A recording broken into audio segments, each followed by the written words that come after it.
Hey, what's going on? Kerry Sullivan here with Triathletes.com, and today I got a question, and Ben and I are both big fans of doing strength training, and the question was, is squatting bad for my back, and are deadlifts bad for my back? And it's something that can come up, and a lot of people will talk about how not to do it. So there's a strength and conditioning coach out there named Mike Boyle, and he talks about how he's got rid of doing squatting in his back squats and front squats in his training of individuals and athletes. He trains a lot of top pro athletes because they don't get as many back injuries, and so he's gone to doing split squats, where you have a foot up on a bench or on a plyometric box, and you're just going up and down with one foot, or lunges of all various types and varieties. So they're both good. So the thing is that you have to watch the rounding in your back.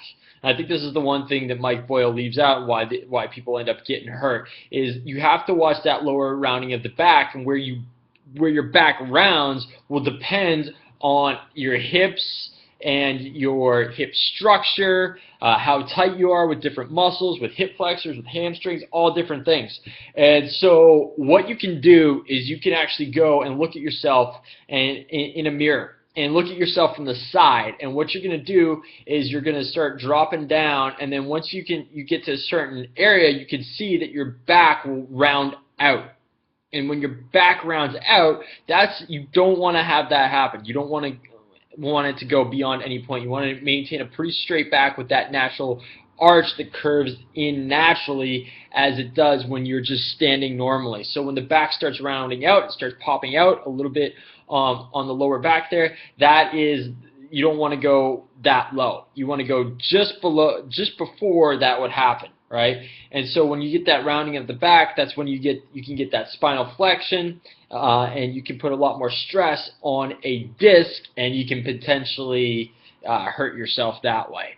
So that is what I'd say to you on that. And if you're concerned about it at all, you don't want to do it, stick with the lunges. You can stick with the straight-legged deadlifts as well to avoid that, and you can build some good strength that way. Again, with the deadlifts and the squats, whether it be a front squat where you're loading the bar in front of you, or a back squat where you're loading the bar on your back.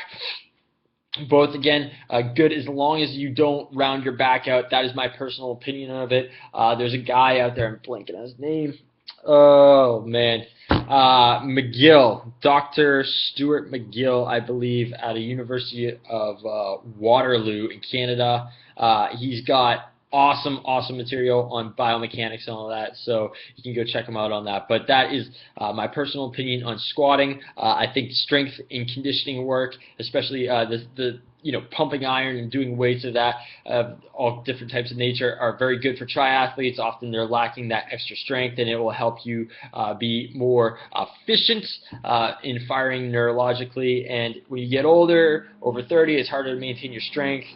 So there's a lot of really good benefits to strength training on a lot of different levels, with different hormones that it'll help you release as well. So I'm a big fan of it. As long, again, you don't want to be doing things that are going to hurt you and break you down too much, as long as it's adding to you and not taking away from you. So that is the main thing. This is Kerry Sullivan with RockstarTriathlete.com, and if you're interested in any training materials or anything else there, you can go there, and I will see you on the next video. Bye-bye.